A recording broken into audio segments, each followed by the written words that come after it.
Hey, what's up mga kamaster?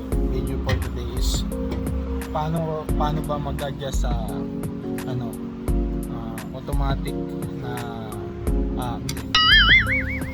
self adjustment na brake shoe mga kamaster sa likod. Paano ba mag-adjust? So ganito mga kamaster, no? So ito yung brake shoe sa likod ng mga kamaster.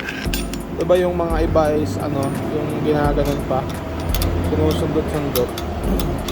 So ito mga kamaster is self-adjust habang numinipis yung yung brake shoe ito. So nagsi-self-adjust siya. Self-adjust.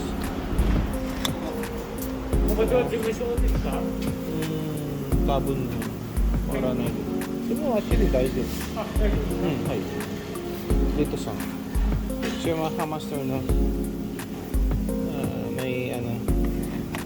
mayroon tayong tawag dito, bisita kanina. So yung mga kamaster, no, yung pag-adjust nito is madali lang. So ito yung adjustment ng mga kamaster. Ito kasi is yung handbrake niya ay medyo wala sa minimum, so i-adjust natin ng konti mga kamaster.